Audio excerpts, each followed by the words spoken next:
It is Motorcycle Awareness Month. It is usually September, but October this year, postponed due to COVID. Nasty situation that, but we are celebrating week one of Motorcycle Awareness Month. We are going to be catching up with a bunch of Motorcycle Awareness Month ambassadors throughout the month. Our first one is legendary racer and rider of that fantastic Britain V1000, Andrew Stroud. Hello. Hello, everybody. Good to be here. Welcome. Andrew, it is the month where motorcyclists all over New Zealand get their babies out of the garage because it's starting to warm up and they go out riding with their mates. But we kind of want to encourage people to be checking their gear and checking their bikes and making sure everything's, up to scratch, including their skills. Yourself, you probably haven't been out racing on the track for a month or two. What would be your kind of warm-up procedure? How would you get from go to woe to go, so to speak, when it comes to racing? Yeah, well, it's been a little while now. I've been raced properly for a while, but I used to always notice that the first time I'd be back on the track after, say, a bit over 6 months off, maybe 6 or 8 months off, I might be 5 seconds off the pace, trying as hard as I can, and it happened every year, pretty much. You forget how long it takes to get back in the groove again. And I thought, how am I ever going to get down to the old national record kind of times that we were doing? And it's a slow process. I'd have to do like 4 or 5 track days before the start of a proper race meeting, and then you got Friday practice, Saturday practice qualifying, and you just chip away at it. More and more, you lean over a little bit further, every corner, you brake it a little bit later, gas up a little bit earlier, until you just start feeling the tyres kind of moving and squirming around, and you get the feel where it's all at. But it takes a long time, it really does. So for guys getting their bikes out of the garage for the first time in 6 or 8 months, you have to allow for that. You've got to seriously focus and just wait for it to come to you. You don't rush in. And also the motorcycle, obviously tyre pressures go down and sits when it's stored away. So if you're going up with 10 pounds in the front tyre, it's not a good recipe for staying on. So that's obviously one thing. Apart from the annoying things like a flat battery that might need replacing because I don't like sitting so long. And chain tension's always something that some people overlook. Can be ready to break or fly off, and potentially they can lock up the back wheel when they break. So, you pull the back of the chain on the back of the sprocket, and if it's coming out a bit, it's a bit worn. It's got a tight spot. You spin the back wheel, and if it's chain's going up and down, and there's a tight spot, you kind of got to adjust it to that point. But that the chain's on the way out.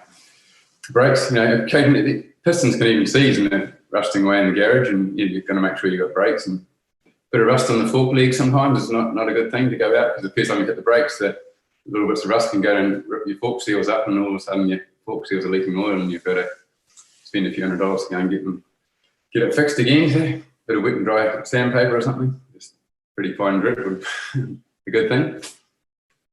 You mentioned it takes a couple of track days to get back into the flow before you'd even go for a race. Motorcycling, I think somebody said once, it's a lot like it's a skill that degrades over time, right? So you've got to keep doing it and keep your skills up and keep practicing to keep competitive, but also keep safe on the road. Same thing, right? It is, yeah, exactly. It's you can't allow really for one mistake on riding a motorcycle, especially at the speeds I used to. It's can have catastrophic effects. Just one momentary lapse of reason, is that a Pink Floyd song? Something like that. But yeah, and I'd have, in the end, I had 10 children to come home to. So I would focus so hard on staying on that motorbike. But I knew it just takes time to get the confidence, get up to speed, and just giving myself space, giving myself that time to let it all come to me rather than trying to force it. If I'm not riding as well as I'd like to be, well, it's just the way it goes until I feel like riding as well as I'd like to. What do you do as far as gear goes? I mean, obviously, before you go out on that first track day, you're going to be checking your gear, right? You're going to be checking for nicks and scrapes and cuts, and making sure your leathers are in good condition. Would you ever go out with a damaged leather, or a half a knee slider or something like that? Not really. Sometimes you might fall off, and you've got to be out in the next one, and you kind of do your best to take up what you got, but usually you want the best you can get. Quite often you don't think you need it until you do, but then it's too late, and then you would have been prepared to pay whatever price it would have been to have the best gear if you're tumbling down the road.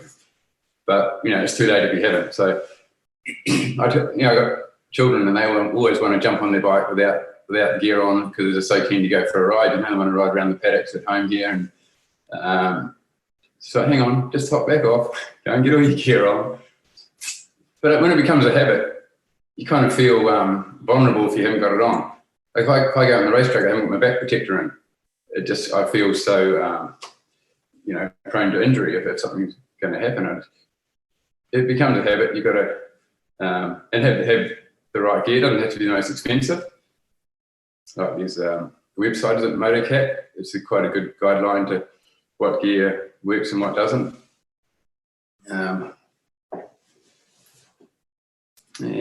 noticed, I think I mentioned before, I've fallen off with leathers. I broke the collarbone once. My leathers didn't have the plastic cups on, just leather. It kind of grabs a little bit and pulls. And I remember going down, I was doing about 180 kilometres an hour at the time, but I just felt my collarbone break because the leather grabbed. I kind of knew that, but something people don't usually consider. Let's talk helmets as well, because I mean, helmets, a good rule of thumb that I've been told is 5 years for a helmet. Probably in the racing world, you've got less than 5 years for a helmet. Or if you give it a good knock, you probably want to replace it straight away, right? Yeah, it's hard to see what's gone on structurally with the helmet if it's hit the ground. You see the paint has come off and that, but what's happened underneath is there a hairline crack that's going through it, and the next time it hits the ground, it might want to just break open at that point. So it is definitely something to be careful of. I know in America you can't race if your helmet's over 5 years old, and it's got to have the right standard, pass the right safety standards before you can race. So you don't want to let them get too old. And then, even the straps can become, brittle and a bit weaker. There's all sorts to consider. Brilliant. Andrew Stroud, when is your next outing, by the way? Because I'd love to come out and see that Britain in action. Well, it sounds like I'm riding it at Wanganui on Boxing Day, the Britain this year. Right. That's the only one I've got planned in so far.